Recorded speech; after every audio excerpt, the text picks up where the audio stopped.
Stuart, welcome to the show. My favorite topic in personal development is leadership training, and the work that you guys are doing over at Evolution. Is really changing the world, right? I mean, really, we are in the fastest growth this world has ever seen, and companies like you guys are really doing some great work. So welcome to the show. Thank you, Anthony. I really appreciate being on here and meeting you and connecting. And yeah, evolution is in an exciting time. The world is in a huge transition, and we think we can help businesses really meet that transition that's happening right now. You know, and a lot of them we'll talk about today. I really feel like I relate to the work you do as our companies have brought in some great leadership training. You know, one of the things I've noticed about the world is that it's never been better than it is today. And it's so overwhelming that look, for myself as a leader, sometimes I find myself getting scared and I retreat back to fear, right? Where Mhm. the companies will grow and they're doing things better than ever before, and we have more opportunity than we've ever had. And sometimes, as a leader, as a human, I get to this place where I get a little bit scared. And I've noticed that bringing in coaches like Evolution to take a look at us and to take a look at some of the behaviors and maybe even my own personal behaviors has been really necessary. That's so true. I think a lot of times people think of coaching as there's lifestyle coaching, there's executive coaching, there's leadership coaching. And one things that we do at Evolution is we bring all three. So when leaders are faced with that fear, we support them not only in the actual tactical things that they have to do, but who they are as a person so that they can show up differently. And as you're saying, the world is facing things are going great in the world, but there are huge existential crises that we're facing. Climate change. I mean, the things that are happening currently in the world as far as climate change is incredibly dangerous.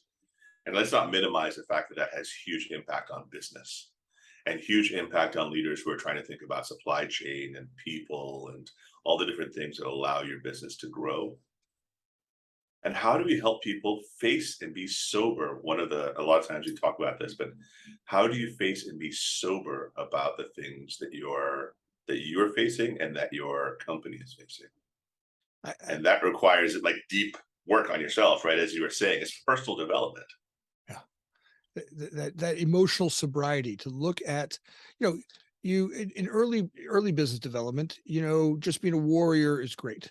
I get out Mhm. there, I work really hard, head down, nose down, great. It's literally me in the world, and I can touch and manage everything, right? And as you Mhm. start to grow past that being, and the business starts to grow, and now you're the leader of leaders, right? Mhm. That Mhm. is it takes different skill sets to be there.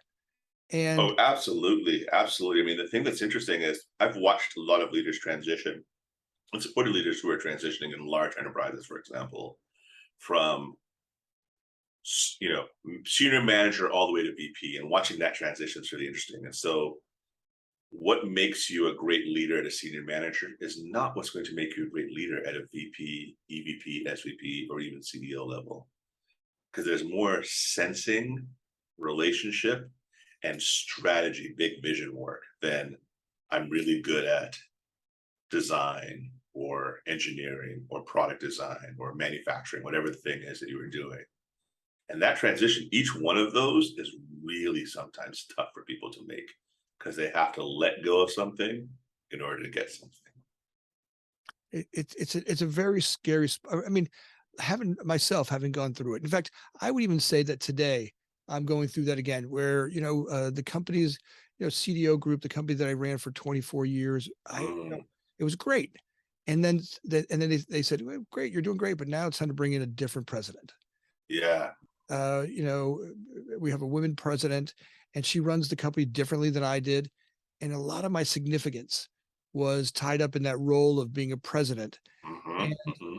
moving over and making that transition from president to founder and finding, all right, how is this gonna, what's gonna happen? How's my next role go?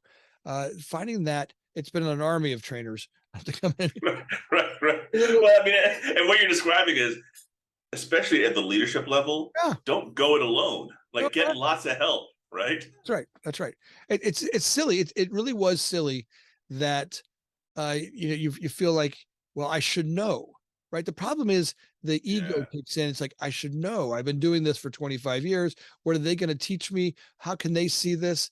Oftentimes I would be stuck by an ego that would say, well, they haven't run a business for 25 years. What are they going to teach me?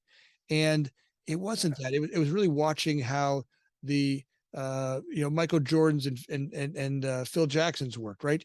How do you bring in these amazing people, and how do you help guide them in a different way, right? In other words, it wasn't about what I did.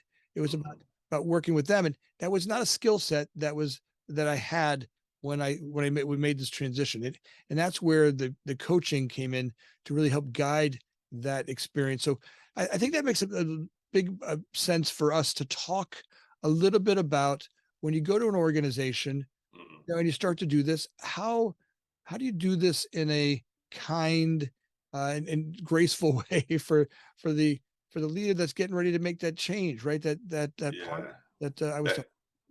that transition. I think one of the things, and I think you alluded to do it, which is go in with a learner's mindset and out of curiosity. And so when I engage the leader, for example, I want to know who they are, what makes them tick.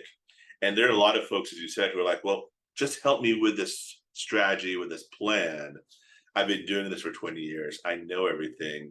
And it's in the conversations where we uncover the protective strategies that people have in order to be a leader, the ways that they have armored themselves. And in order to make a really powerful transition as a leader, sometimes you need to crack that a little. And I bet if you think about it, there's probably one or two people who were able to reach you and able to get past the armor that you had. And leaders, this is a tough time for a lot of leaders, right? So not only are you facing fiduciary responsibility for your company, leading other leaders, as you said, but there's huge social upheaval currently that's happening, Yeah, right? yeah, And so, how do you lead in a time when your workforce is looking at you and saying, we need values aligned leadership? And you've been really good at strategy aligned leadership or fiscally responsible leadership. And now you have to take and learn this new muscle, this new way of being that sometimes feels like it is changing and dangerous. Like I've actually run across leaders who are like, this is going to change who I am, and I'm going to change my mind, or it's going to, or I'm resisting it, and it feels potentially dangerous. So what can we do to dampen that a little bit? I resemble that statement 1,000%. I mean, it is literally, I mean, because what made me great at building CDO Group, right? The skill set was, I kind of didn't have any of that other stuff in my mind, right? Yeah. It was just go, go, go, go, go, work on construction. And then we started becoming a much larger company. And it Mm, was a small group of bandits going out there working together. It was great. And mm, I had my hands on, but today we're an organization that's nationwide. And I can't see what's out there. So really what what happens is really it's about values and mm, training and support. And that is not something that you can do when you get to scale, right?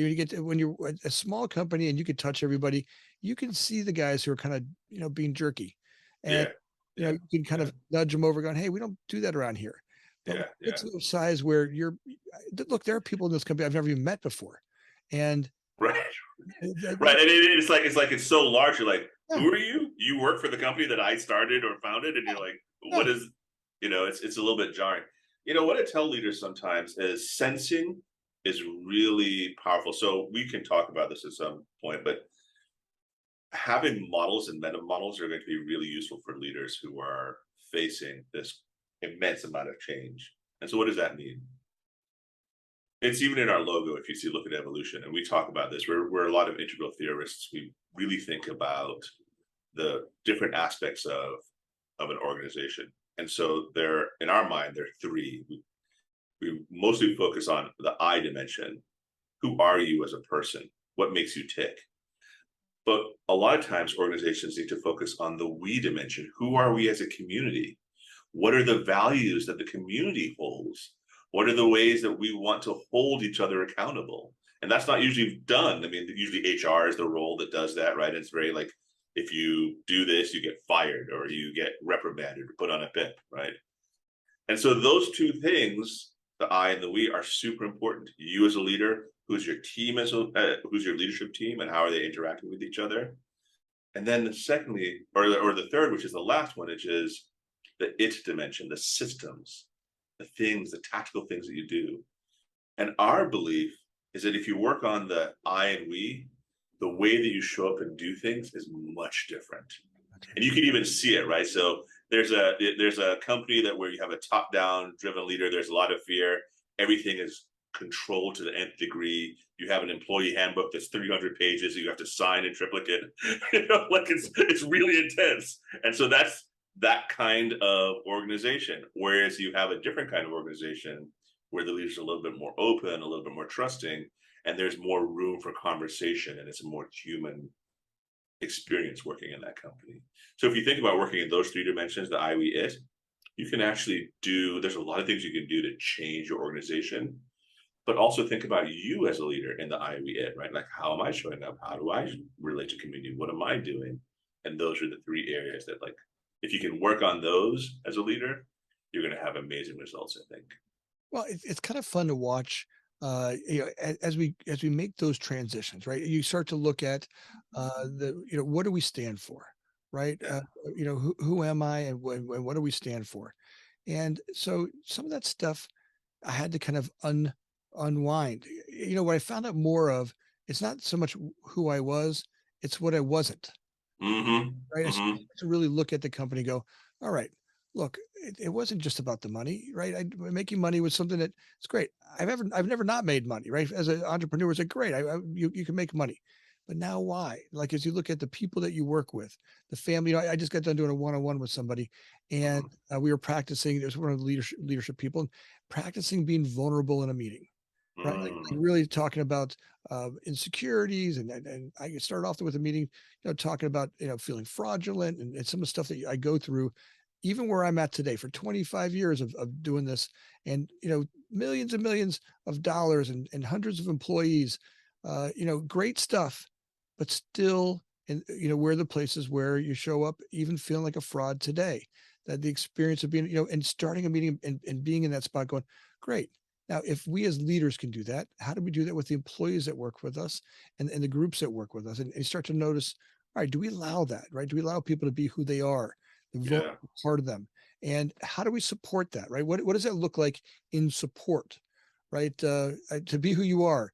We did one the other day where we had a big miss where we were doing company lunches for people, for groups, and we'd miss whole groups of people, like vegetarians, you know, Yeah. or just their style, lunch style. Now, some of that stuff, I feel like as you grow, you're going to make mistakes and be vulnerable in those spots. And I guess how you treat those and how you change those, it feels like how they'll receive them. Like, all right, good. We made a hiccup there, but we were really working to move something forward. So it was an oversight. It was something not intentional, but there are times when you make these growth steps that don't always go perfectly. Well, that's the thing. Also, I think leaders struggle with is failing, Mm. is making mistakes.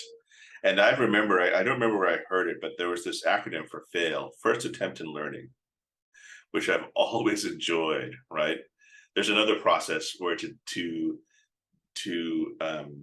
reduce the emotionality about failing, you do what's called a failure bow. Well, I made a mistake. Oh my God, what can I learn from it? And if you do that publicly, people learn, oh, it's okay to make mistakes. Now, in organizations, because we're talking about business, you can't always I mean, some mistakes will actually sink your business, That's right. right? That's right. So you have to make those mistakes as small as possible so you learn from them, but you don't disrupt or sink your business. And I think, what you're describing is so important. As we grow and understand how business is changing, in the 19th century, it was very much, you're a cog in the wheel. I tell you what to do. I know more than you do. As you said, 25 years, you're going to know, I'm going to tell you what to do because I know what the right thing to do is. That's right. in business right now, that's not quite the same thing. Usually as a manager or a leader, you're there supporting. I mean, there's this whole term servant leadership that comes up, right? This idea that you lead not necessarily from the front, though sometimes you have to. You lead from the center, sometimes you have to, and sometimes you have to trust your people and lead from the back and let them make small mistakes. You create the boundaries and containers for them, but they get to make the small mistakes that will help them grow and then will increase the institutional knowledge in the organization. And so you as leader grow, they as leaders grow, and then the organization grows.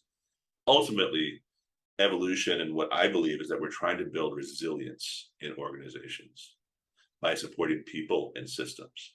So when I go in and I work with a leader, I'm like, great, who are the people that you talk to all the time? So we do a lot of leadership 360s and not, I mean, there's some great leadership 360 instruments out there, right? So tools, there's questionnaires you add electronically, but we go and interview people for their leadership 360. And we ask people, what about this leader that you find valuable or you struggle with? And what would you change if you could, right? And taking that and aggregating that and presenting it back to a leader gives them a rich, deep set of information that they can then use tangibly. And a lot of times people get the feedback and it's either, like, it's like this visceral, oh my God, it hits me right in the heart. Both good and bad, right? Like, it's like, oh my God, people love me, or oh my God, people think I'm not doing great, or whatever it is, right? Yeah. And then how do you then navigate that as leader to move forward? It's tough to sit there and face what what were they saying when you're not there? Right. And a lot of that comes from and I think that's a big part of what made me the leader that I was, right? A lot of the leader that I was defended a lot of stuff that I was hiding as a kid, insecurities, vulnerability, right? And then it'd say to me, well, okay, now we're going to open you up. I've had this big defense mechanism called being successful, right? I mean, people don't look at you when you're successful. You're hiding all of your fears. And now you're going to go, in order to go to the next step, to get your company to the next step where you really have to grow, if you really want to become a long-term vehicle and a company that's that will work. It's just not you. You're gonna have to be vulnerable, and then that part right there, that step, walking into that, it's raw, right? Because up until now, you've hidden all the insecurities, right? You've your ass off. You've put the hours in. You've got the money and the toys and the things. No one's really looking at. Now you're asking me as a coaching group to go, all right, let's go and find out what really makes you uncomfortable. And you start looking at your insecurities. Yeah. Okay. Well, I mean, the thing is, a lot of times people think, and as you're describing it, we have these insecurities that we grow up with because of life and trauma and all this sort of stuff.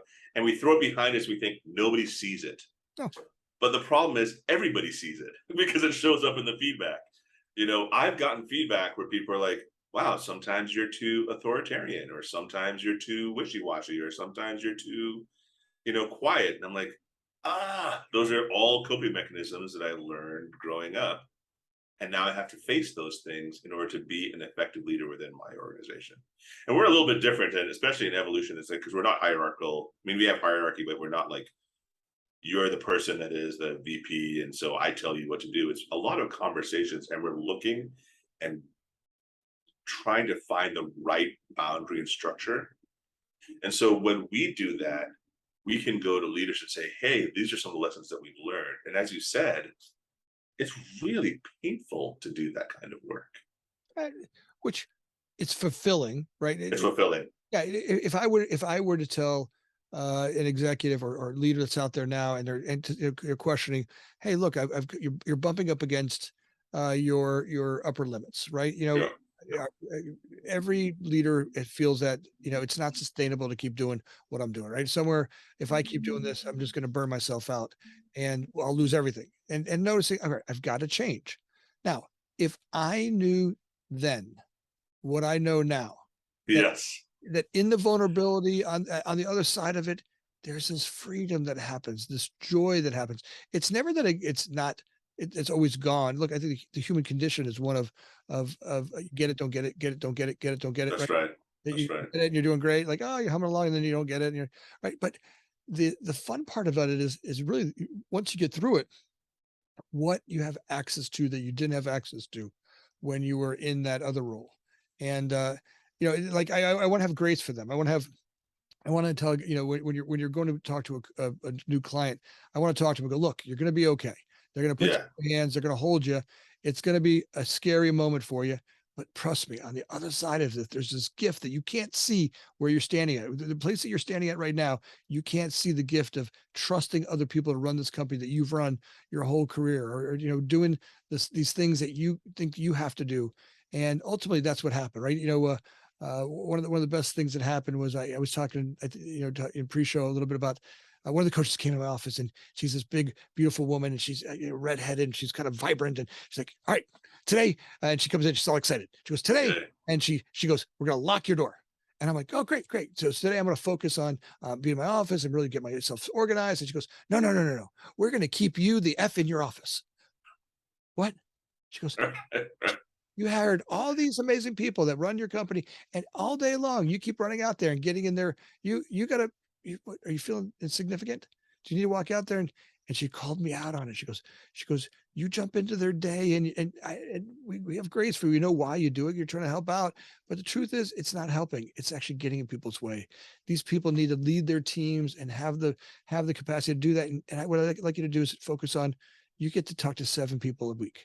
You get Mm, you get one mm, hour you get one mm, hour a week with 7 people, and mm. that's all you get to talk to, unless they come into you for something. You get 1 hour with them a week." And I'm like, well, what's going to happen?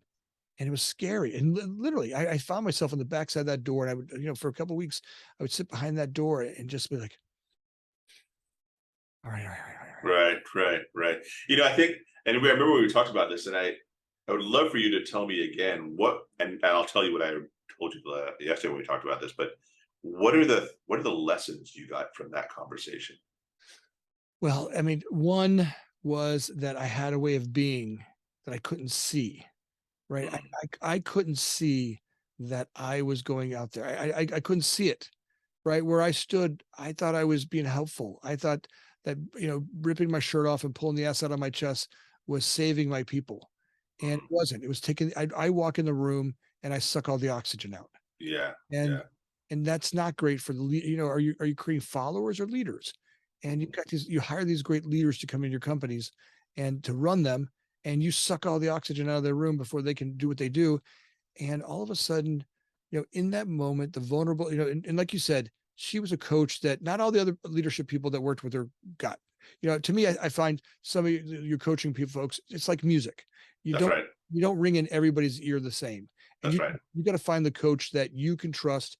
And That because you resonate with. That's right. right, Yeah. and the president we worked with, the president that runs the company, and her didn't get along, but I got along with her great. She was phenomenal, and I was vulnerable with her, and able to go to these places, and ultimately, the lessons I got to be with in that trusting moment, knowing that she wasn't going to allow me to let the company fall apart, and but that's what you feel like when you're talking about making those changes. You're like, this could be structurally disastrous if I don't go out there and save all of them. And to, Yeah. today, Yeah. I mean, yeah, I'll just say really quickly though, there's something that's really powerful about what you're saying, and I think it'd be good for the listeners to notice, which is one, that person created relational rigor with you. Mhm. They were connected with you, but they weren't afraid to give you direct feedback, Mm. and that's what a powerful coach will do. Not just ask questions, because asking questions is great for awareness and for reflection, but to give you direct feedback. And I think when we talked about this, there are three things though that I would, if I were in that position and we had that relational connection and that I was giving that feedback, that I would love for you to notice, which is one, priority.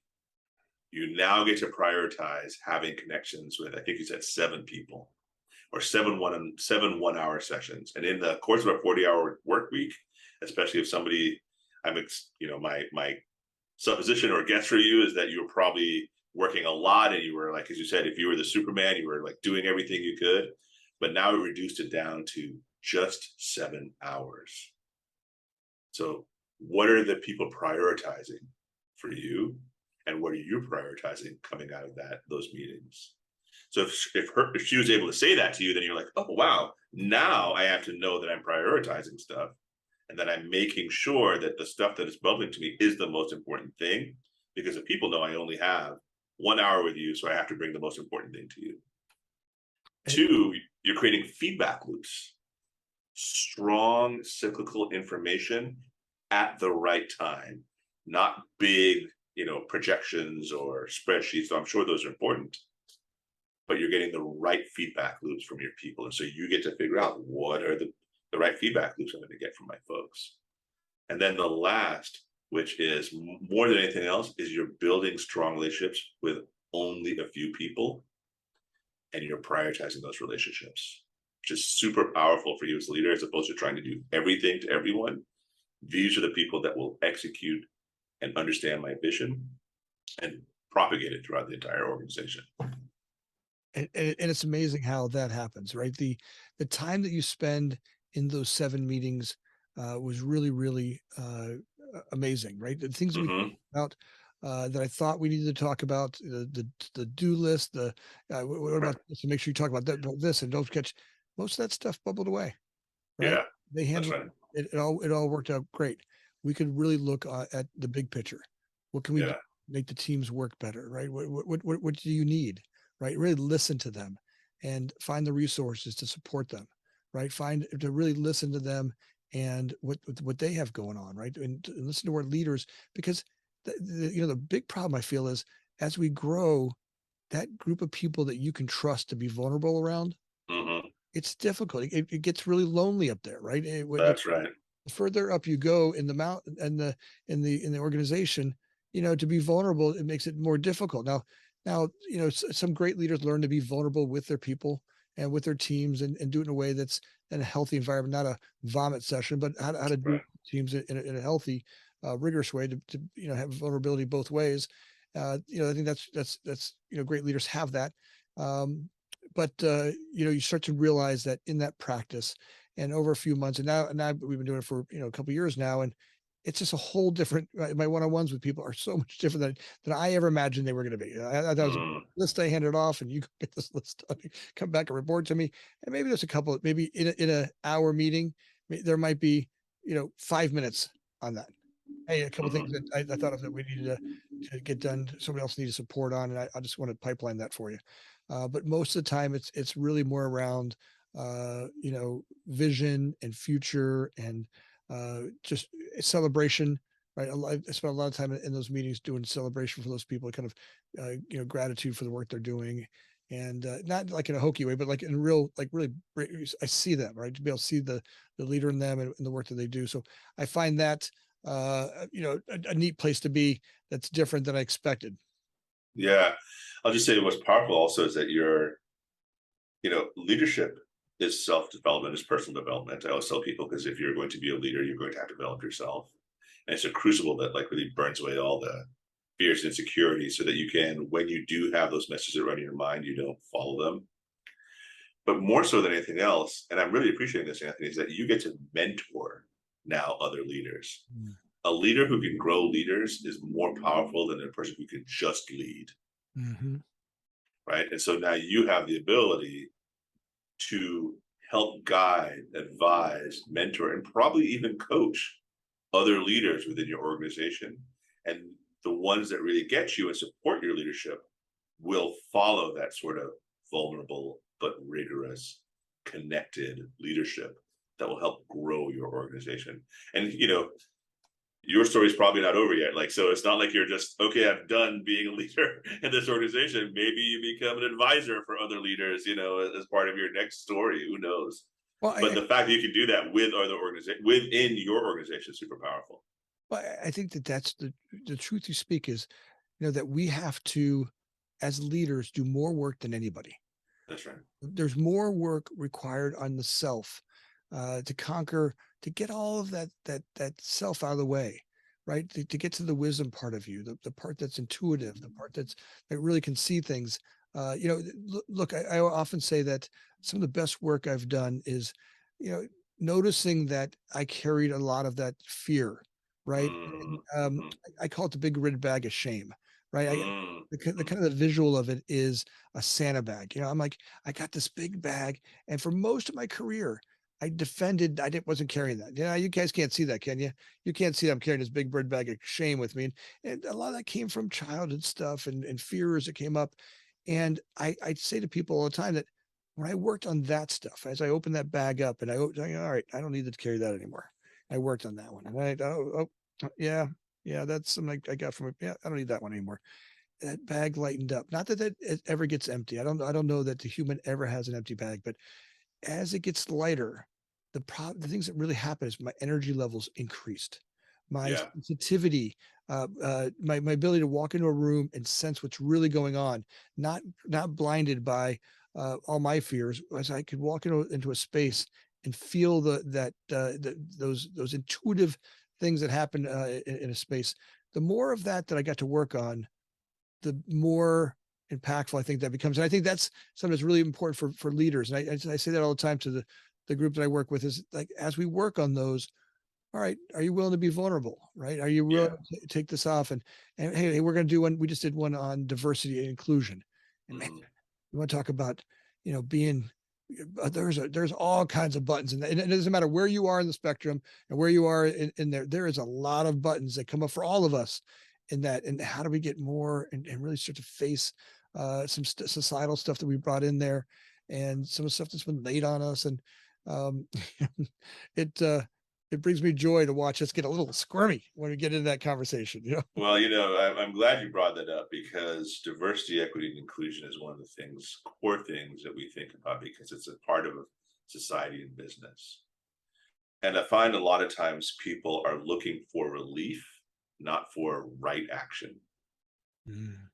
And so relief is, oh, I don't have to think about that, or I've done something, or I feel I've got the allyship cloak, so I can protect myself, and people know that I'm allied to everybody.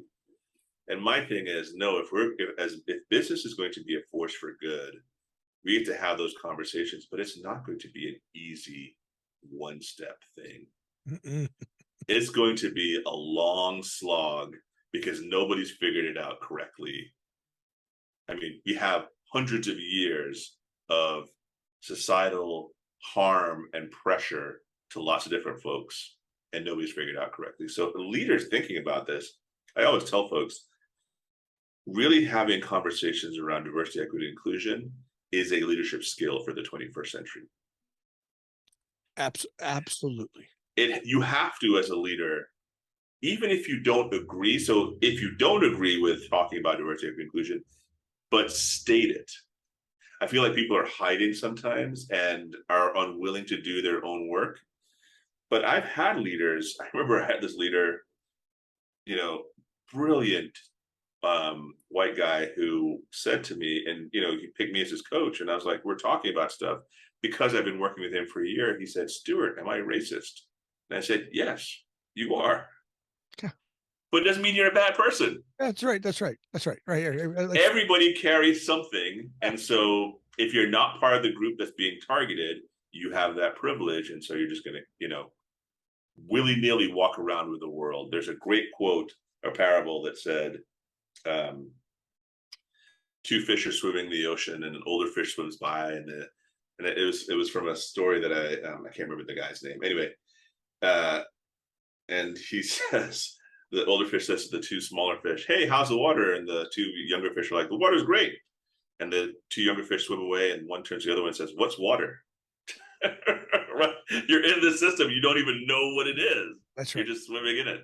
And leadership is like that. You're in a system, and if you don't look at the connections and spaces in between things, you won't know or grow as a leader. You'll just only operate the same way that you normally do. Well, there are in that inclusion and diversity piece, there are the most, I would say, for a large organization, there are the most amount of places where you can mess it up. Oh I yeah. and of all the other things I see that you go through those, and problem is you take a step, you don't have the system set up to handle them properly, and you don't know that until you take the step and you realize, yeah, we didn't set that up properly. And then all of a sudden someone calls you out on it. And when you get called out in equity and diversity, that is a loud call out, right? Because no one wants to be seen as that, and nobody wants, and it sounds loud and it's fearful. And also what happens is everybody puckers up and they're like, uh, uh, all right, Anthony, you push us to go there and see what happened last time you did that. Yeah. Yelled and people called us out and nobody liked us and you were mad. Come on, we're going to do it again. And we're going to take another step and we're going to do it again. And when you go, you take another step and sometimes you do great, but it is not something that, if this is a big one, if you're going to be a company of the future company, especially as AI comes into play, That's right. as machine learning comes into play, the workforce is going to change dramatically. The people that work in your company today will look, shape, and be in whole different places. And as we become a worldwide organization, that's the piece that it's hard to step into, but it's the time to take those baby steps and learn now, because once it gets to a point where you're too far from it, taking that step's gonna be so big that those are the structural ones that could take your whole company out, right? I mean, those are places where the future people will not allow that to happen. You cannot be in today's economy and not participate in equity and diversity education for an Well, what I'll say to you is that the thing that you said earlier, which is what I tell a lot of folks, is that there's joy on the other side of doing this work. That's right. There's a leader that I'm working with, and when I first met him, part of a small VC firm, and he couldn't say Black, Latinx, or Asian. Like, he would say those people, which, as you can imagine, didn't go over well for the people that he was talking to, right?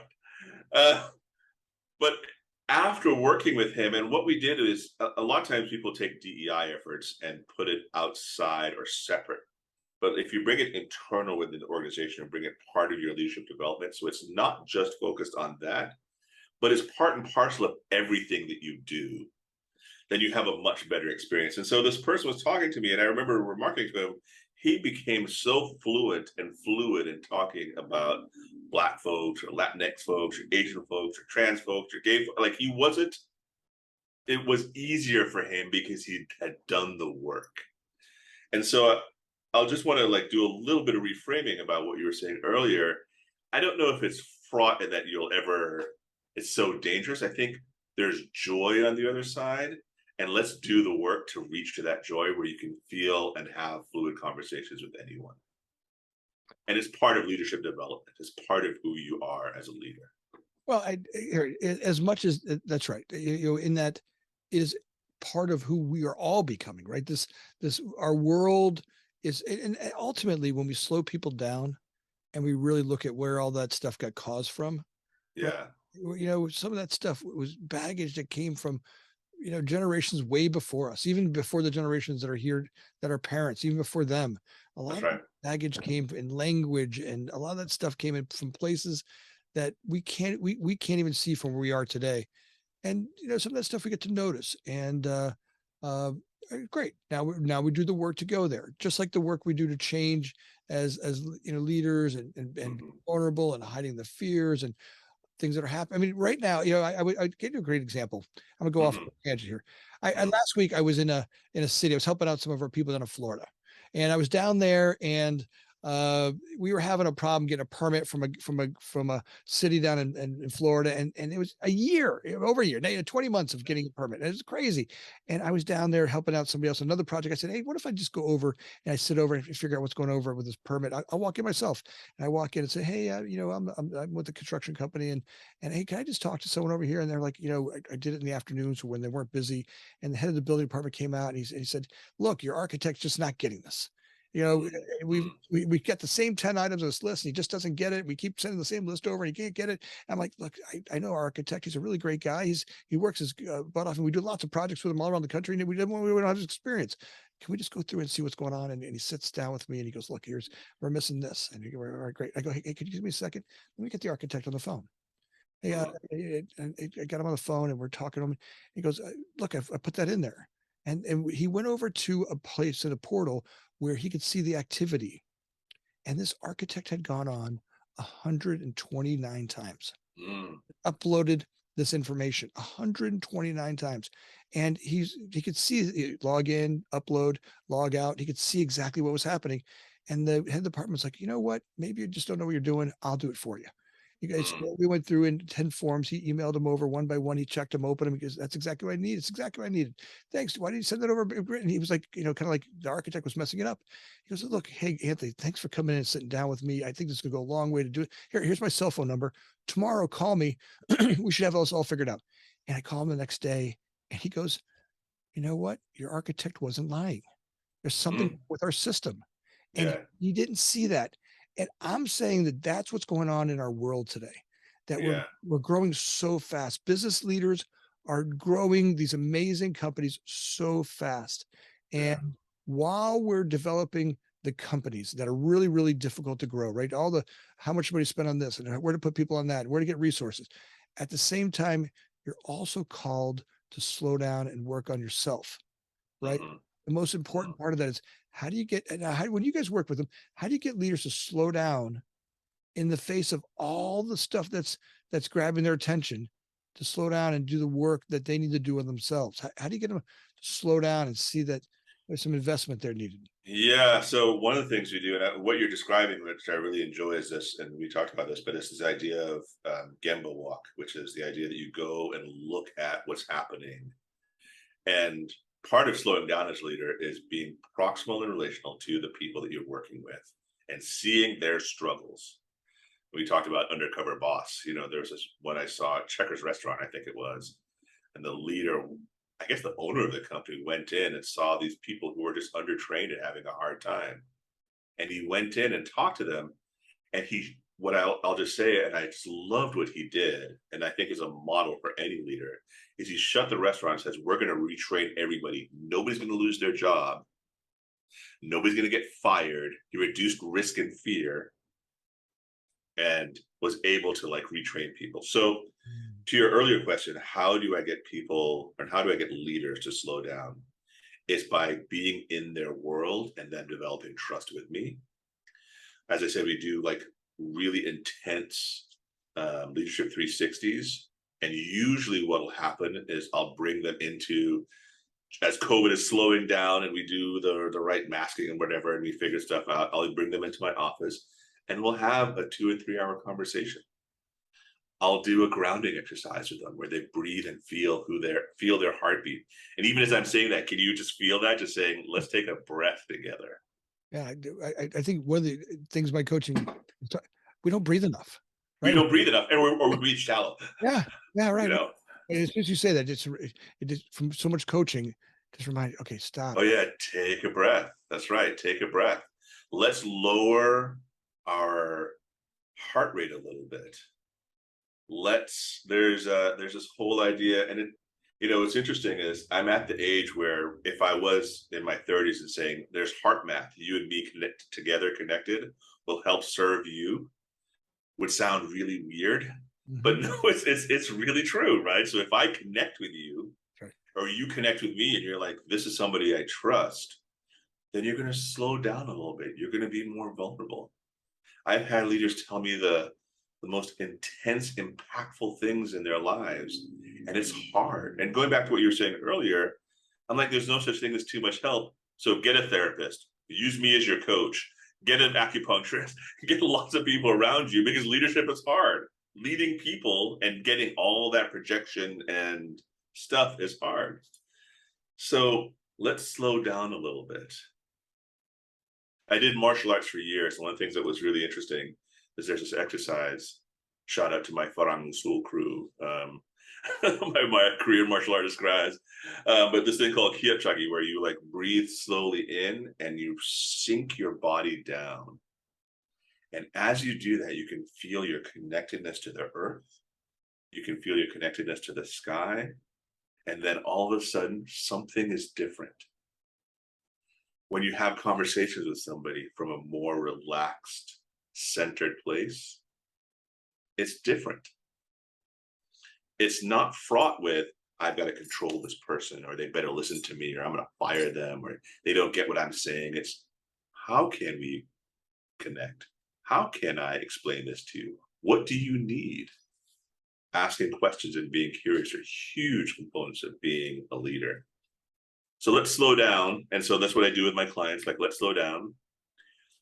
And it's what's interesting to me is I have the widest range of clients. I think, um, you know, being African heritage, being an immigrant, I was telling you this the other day too, as well too. I was born outside the country, so I have like lots of different experiences and understandings, and I can relate to lots of different people. And I think that's one of my superpowers is relating to lots of different people. And so when I relate to somebody, they're like, "Oh, this person sees me, gets me, and doesn't judge me. They don't have any judgment about who you are." And what's the greatest line is you love the person, not their fear or their anger. So if I can do that with somebody as they're going to the board and developing a deck because they're going to pitch for another series round, or they're about to do an IPO, or they're going up from VP to SVP, and they're now in a new different peer group, we can work through that because now they know that I'm a safe harbor for them to have those conversations, and we can strategize. And there's like, I'm a models guy, like I have tons of mental models. So we could use whichever model is going to serve for that leader. Well, I got to tell you, Stuart, you are a Superman in my eyes. The work that you're doing over at Evolution is radically changing the world. The work you guys do is amazing. Some of the biggest company, I mean, just the That's brands, right. the companies that you guys do, it's amazing. I am honored to get a moment with you in time to talk about this work, and I'm just grateful. If if people want to get a hold of you, how do they get a hold of you, Stuart? So they can email me at stewart@evolution.team. They can also go to the website, evolution.team. We are a collective of over 40 strong, amazing coaches. And so what I tend to do, especially for larger enterprises, if there's somebody who says, "Hey, we have a leadership team," we talk about it, we figure it out, and then we find out the right folks that are going to support them. I tend to work best with leaders who are in transition or who are facing existential crises, because I've done that myself. So I really can support people. And so yeah, reach out in those two different mediums, and yeah, happy to support anybody. And I'll just say, Anthony, it's so interesting in talking to you. It felt like almost like I was interviewing you, because you were saying all the coaching things. I was like, great. It didn't feel like I was explaining anything that you didn't know, and I just love that. I love the fact that you've been on this journey and already know a lot of things that coaches would probably reach out and tell you. Well, I got to tell you, I feel like an infant when I talk to you guys, and I'm grateful for the path that we head on, and the coaching that you do, and who you guys are in the world. It's great. Thank you very much for this moment, and folks, if you loved the interview with Stuart, take a second and like and subscribe. You know how much it means to Stuart and I, and go to their website and support them with all that you do. And as always, we're grateful, really grateful that you listened today and that you're part of this podcast family. If you got any great ideas for a podcast, please send them my way. I'd love to interview them as well. So thanks again.